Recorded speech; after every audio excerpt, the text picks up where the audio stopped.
അങ്ങനെ ആ ഒരു തൊല്ലയും ഒഴിഞ്ഞ് എന്തൊരു ബഹളമായിരുന്നു. തലവെട്ടിക്കളയും കുടലെടുത്തുകളയും. ഇപ്പതേ കണ്ടില്ലേ മതയാനെ ബലങ്ങ് വെച്ച് കൊണ്ടുപോണ പോലെ കൊണ്ടുപോകണം നമ്മടെ അളിയനെ. എന്റെ കുഞ്ഞുമ്മക്ക പട്ടി ഏറ് വാങ്ങാനും മനുഷ്യന്റെ തലയിലെത്ത് നേരെ ആവാനും അധികം സമയം വേണ്ട. എന്തായാലും കുഞ്ഞുമ്മക്ക രക്ഷപ്പെട്ടു. അലങ്കാരത്തിനാണെങ്കിലും കഴുത്തിന് മേലെ സ്വന്തമായിട്ടൊരു തല ഉണ്ടാവുമല്ലോ.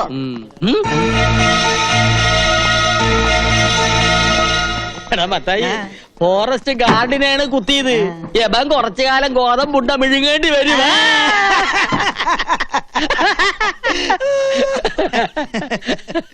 നോക്കള് നിന്നെ നോക്കണം. കുഞ്ഞുമ്മക്കാനെ അല്ല നിന്നെ. കുഞ്ഞുമ്മക്കാനെ വിളിക്കണ നിന്നെയാണ് വിളിക്കണത്. അല്ല കുഞ്ഞുമ്മക്കാനെ ആണോ? എന്തല്ലോ അങ്ങോട്ട് ചെല്ല്. എന്തിനാ പേടിക്കണത്? ധൈര്യമായിട്ടിരിക്കി. കയ്യില് വിലങ്ങ്, കൂടെ പോലീസുകാര്. അളിയന്റെ മുമ്പിൽ നെഞ്ചു വിരിച്ച് നിൽക്കാൻ ഇതുപോലൊരു അവസരം ഇനി കിട്ടിയെന്ന് വരില്ല. ധൈര്യമായിട്ട് ചെല്ല്. കൂടെ ഞാനുണ്ടെന്നേ. ഞാനുണ്ടെന്ന് പറഞ്ഞില്ലേ? ചെല്ല്. ഞാൻ വന്നോ? എന്താണ്ടാ? തൽക്കാലം ഞാൻ പോണു. തിരിച്ചു വരുമ്പോ ഞാനും ഓളുമായിട്ടുള്ള നിക്കാഹ് നടക്കണം.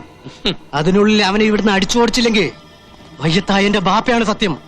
തന്റെ കുടല് ഞാൻ എടുക്കും. കുഞ്ഞുമ്മക്ക പേടിക്കണ്ട, ധൈര്യമായിട്ടിരുന്നോ. ജമാലല്ലേ പറഞ്ഞത്, അവൻ ചെയ്തിരിക്കും.